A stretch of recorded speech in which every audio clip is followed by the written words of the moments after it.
In today's video, we're talking all about the brand new Fujifilm X-T50 and the GFX 100S2. Before we get going, please do me a favor, hit that subscribe button, gently press that like button. There is no need to smash it around here. And definitely leave me a comment. I usually don't say that, but I'm starting to say it again because I've had a lot of engagement in my videos, but nobody has been subscribing, or very few people have been subscribing outside of the amount of people who've been watching. And I got to tell you, it gets a little depressing. So do me a favor and give me a little love over there. And okay, that's all I'll say about that. I was invited to the Fujifilm X Summit NYC, which, thank you, Fujifilm. It was awesome. It was really cool. I decided, well, I'm going to get into the city early, into Manhattan. So I got into Manhattan about 2 hours early because I wanted to just do a bunch of street photography. So I showed up a little early with my X-T5, my 16-55, and I just walked around taking pictures and doing what I love to do more than anything.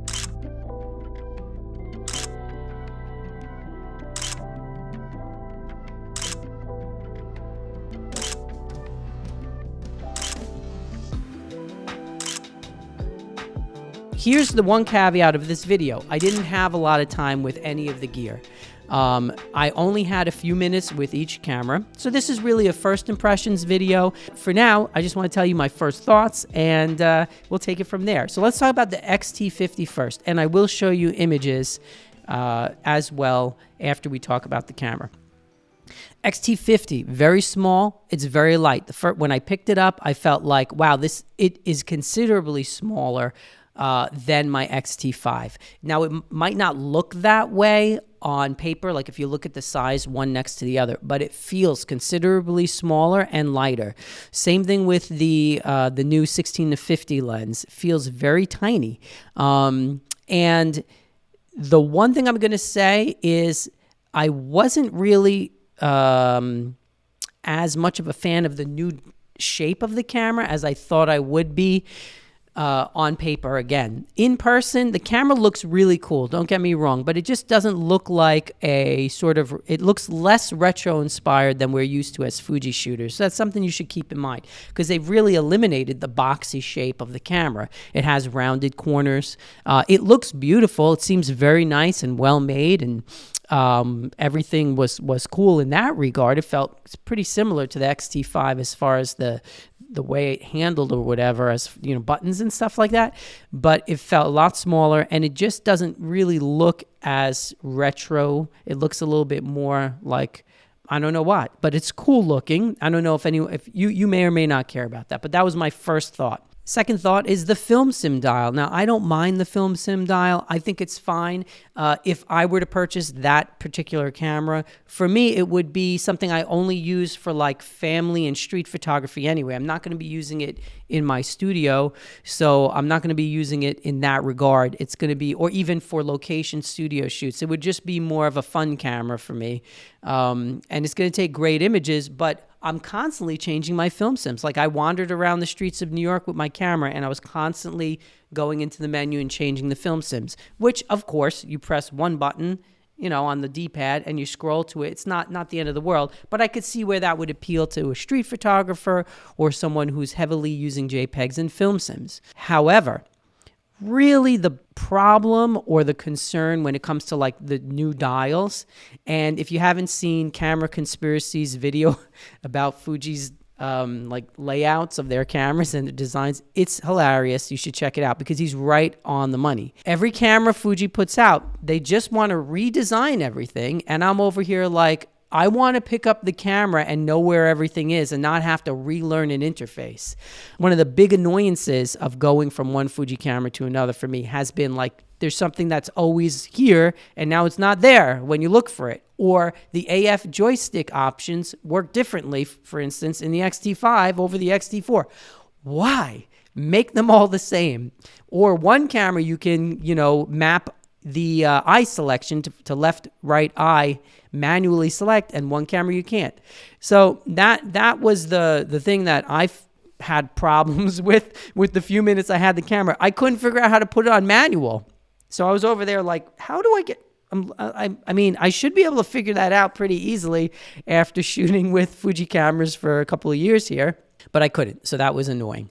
What else? The AF was fast. It was snappy. It seems about pretty much like similar to other modern Fuji cameras. And the real benefit of this camera and lens, obviously, is the image quality, because the images are going to be, on paper, on par with the X-T5. And so in that regard, you know, it's a win. It's a home run. It's going to be beautiful images. However, as I said, I couldn't get the camera on manual, and there was not a lot of time to go through and figure that out. I got only a handful of images, and it's nothing good, people. So don't expect any great portraits here. I got some great portraits with the GFX. I'll show you in a minute. But I just did a couple of snapshots, and they look good. The color, of course, is going to look good. This was an overcast day in New York. So it was a little bit of rain. It was a little overcast. Camera focused well, and it's sharp. And this was, let's see, ISO 640. They look pretty good, but some of them looked a little artifacty to me. Like, not that one so much. Now this, I focused on this girl who was way in the background. So that was on purpose. And it did a good job of finding her face all the way back there and focusing on her. I mean, but look, it's kind of like, I don't know, artifacty. Like, it's kind of, looks like there was some kind of noise reduction or something applied in camera that I couldn't figure out how to get rid of. Okay, and honestly, I didn't even think of that, because I was having trouble just getting the camera to do what I wanted to do, because I couldn't get it on manual. But they look really nice. They're sharp. Like, look at that. It's beautifully sharp. I think that if I had more time to tweak it and to shut off all of the noise reduction and the dynamic range, whatever stuff, then it probably would have been even better. So I just got a few snapshots. Like, nothing major here. Nothing great. But they're sharp. They pop. Even on an overcast day, like it was really gray that day and it was sort of drizzly, like they have a nice little punch to them. So I liked it. And I'm sure when they release the production models, then you're going to have the same quality that you're getting from the X-T5 with a similar lens, I would imagine. Now, don't quote me on that, just in case, but that would be my guess, because it is the same sensor. And let's just talk for a second about that 40 megapixel sensor. I absolutely love it. I don't think there's any downside to the higher resolution with newer or older lenses. I get great images out of it on my X-T5, and I'm very happy with it. So that's my little speech there. Okay, now let's talk about the GFX 100S2. I did get to spend a little bit more time with this camera. First thing, it's basically exactly the same, feels exactly the same as the 100S. Looks pretty much the same, except it has that new, the contoured grip part, and it looks super cool. It's a very, very handsome looking camera indeed. Okay, so it's a brick. Now, those of you who've never used a GFX camera before, it's just an army of bricks. It's the brick army, and it's super cool. But it's pretty small for a medium format camera. I mean, it is compact. It's not that much bigger than like a full frame camera, which is cool. It feels extremely well made, which they all do in that regard. It's really has a lot of heft to it. And I will say that the user interface seems to be a little bit more streamlined, in line with some of the other cameras, because I had a GFX 50S, I think is what it was, that I had on loan, and I almost bought it. I liked it, but I didn't like that the menus were a little different. The mapping, again, was just different enough that I knew it wasn't going to work for me, and the AF was kind of slow, so I sent it back. I still don't have a GFX of my own. I'm just going to experiment with them a little bit more, and same thing here. When I am able to get a production model to try out, I will do that. What else? The autofocus. It's good, the autofocus. Now, honestly, I didn't think the autofocus on the GFX 100S2 was so much better than on other GFX cameras that I've used. And take that with a grain of salt, because I only was able to take a few portraits with it. But It was okay. It was fine, but I'm going to show you some images now, and I want you to see what happened. I met so many lovely people at this event, which was really the best part. I made some new friends, for some photographer friends. I met this girl, Patience, and she was super cool, and she let me take a picture of her. So check it out. First shot I took, and this was shooting wide open, 55 millimeter at f2, so almost completely wide open. And the camera focused on her nose instead of her eyes. Now, I know for a fact I was using the eye focus because that's what I always use. So I set that up before I started shooting any pictures. And then it was fine after that. Like you could see here, it focused on her eye. And here's where this GFX camera, this is why people want them. The bokeh is just beautiful. It's creamy. It's real life, like, you know, real to life. It doesn't look fake. It has this beautiful fall off in it.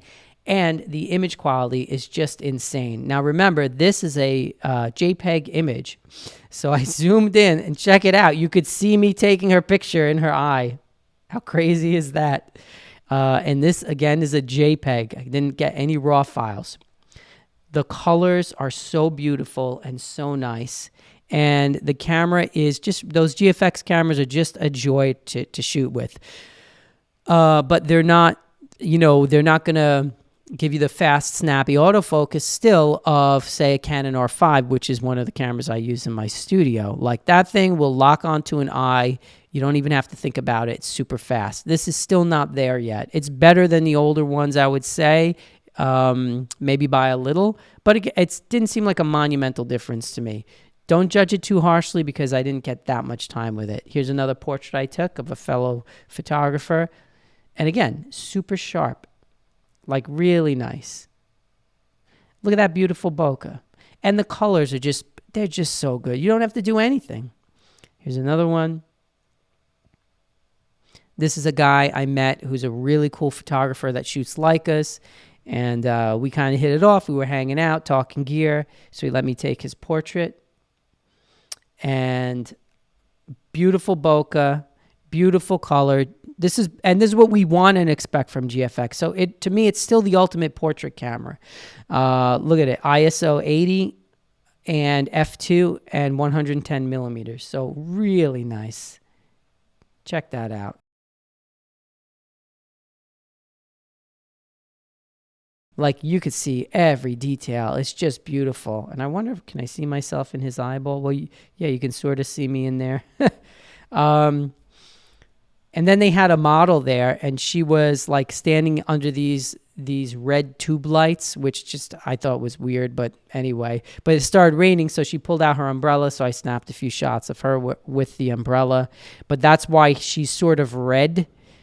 It's not the camera. It's literally an RGB tube light that they decided let's make her face red for some reason. And so she was modeling for all these photographers. So much detail. Let's try something as an experiment too. If we adjust this and we just pull out the highlights, pull in. Let's see, are we getting much there? You could pull out the shadows. I mean, this is the beauty of these medium format files, right? You can just tweak them for days. They're going to look beautiful. You're going to get so much out of them. And then you know what? Because that red tube light, this will look cool in black and white too. You can really dial in those reds there. I think I like it better in black and white. So I didn't plan this. This is just off the cuff. We're doing some editing. Let's see.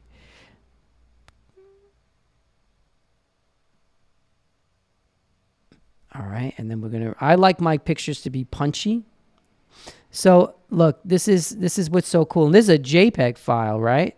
So imagine if we had a RAW file to work with. That's one of the beauties of the GFX.